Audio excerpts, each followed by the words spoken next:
एक दिन पहले सरकार कह रही थी ये ऐप आपकी सुरक्षा के लिए है और अब उसी सरकार ने अपना आदेश वापस ले लिया है। क्यों? क्योंकि प्रियंका गांधी ने इसे स्नूपिंग ऐप कहा, महुआ मोइत्रा ने डिजिटल तानाशाही बताया और जनता ने पूछ लिया, भाई फ्रॉड रोकने के नाम पर मेरे हर मैसेज कॉल पर नजर कौन रखेगा। 90 दिन में हर फोन में जबरदस्ती डालने का प्लान था, आज वही प्लान कूड़ेदान में चला गया है। तो क्या सरकार डर गई है?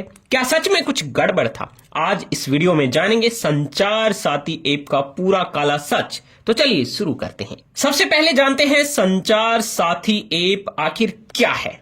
दोस्तों, आपको बता दें कि ये ऐप दूरसंचार मंत्रालय के तहत जनवरी 2025 में लॉन्च की गई थी। इसका मुख्य मकसद साइबर क्राइम रोकना है, खासकर फोन चोरी, फ्रॉड कॉल्स, स्पैम मैसेजिंग से निपटना। सरल शब्दों में कहें तो ये एक डिजिटल सुरक्षा कवच है जो यूजर को फायदा पहुंचाने का दावा करता है। उदाहरण के लिए, अगर आपका फोन चोरी हो जाए तो ये ऐप IMEI नंबर के जरिए उसे पूरे नेटवर्क पर ब्लॉक कर सकती है, या फिर अगर आपको कोई संदिग्ध कॉल या मैसेज आए तो आप इसे रिपोर्ट कर सकते हैं। इसके अलावा ये ऐप आपके नाम पर रजिस्टर्ड कितने मोबाइल नंबर हैं ये चेक करने की सुविधा भी देती है। सरकार का कहना है कि ये ऐप चक्षु नामक फीचर के जरिए फ्रॉड रिपोर्टिंग को आसान बनाती है, जिससे टेलीकॉम संसाधनों का दुरुपयोग रुक सकेगा। अब सवाल यह है कि ये ऐप काम कैसे करती है। दोस्तों, इसे डाउनलोड करने के बाद यूजर को रजिस्टर करना पड़ता है, फिर ये IMEI वेरिफिकेशन करती है,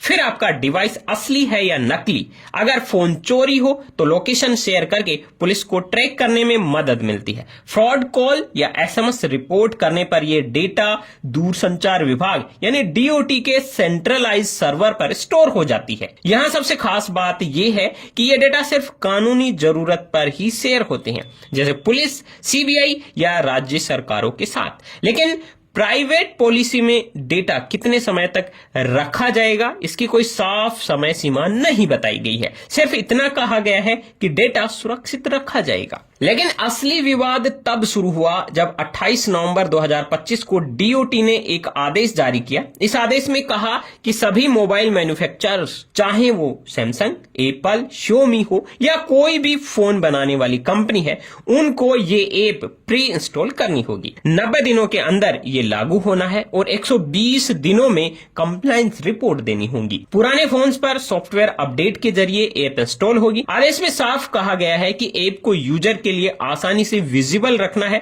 और इसकी फंक्शनलिटी को डिसेबल नहीं किया जा सकता। दोस्तों, यह नियम 2024 के टेलीकॉम साइबर सिक्योरिटी रूल्स के तहत आता है। सरकार का तर्क है कि इसे IMEI मिसयूज रुकेगा, जैसे फोन स्मगलिंग या फेक डिवाइसेज।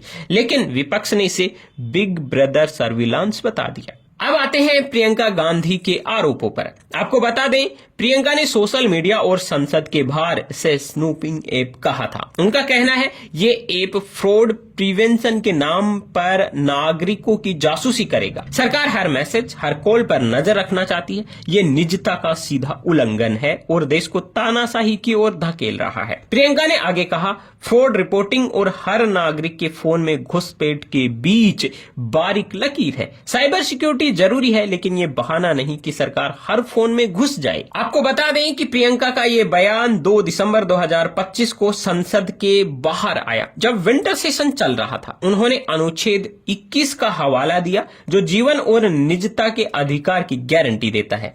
कांग्रेस के अन्य नेता जैसे KC वेणुगोपाल ने इसे डिजिटल तानाशाही कहा, जबकि TMC की महुआ मोइत्रा ने आरोप लगाया कि सरकार फ्रॉड रोकने के नाम पर हर कॉल सुनना चाहती है। शिवसेना की प्रियंका चतुर्वेदी ने इसे बिग बॉस सर्विलांस मोमेंट करार दिया। कुछ ने तो इसे 2023 के पेगासस स्पाईवेयर कांड से जोड़ दिया, जहां विपक्षी नेताओं के फोन हैक हुए थे।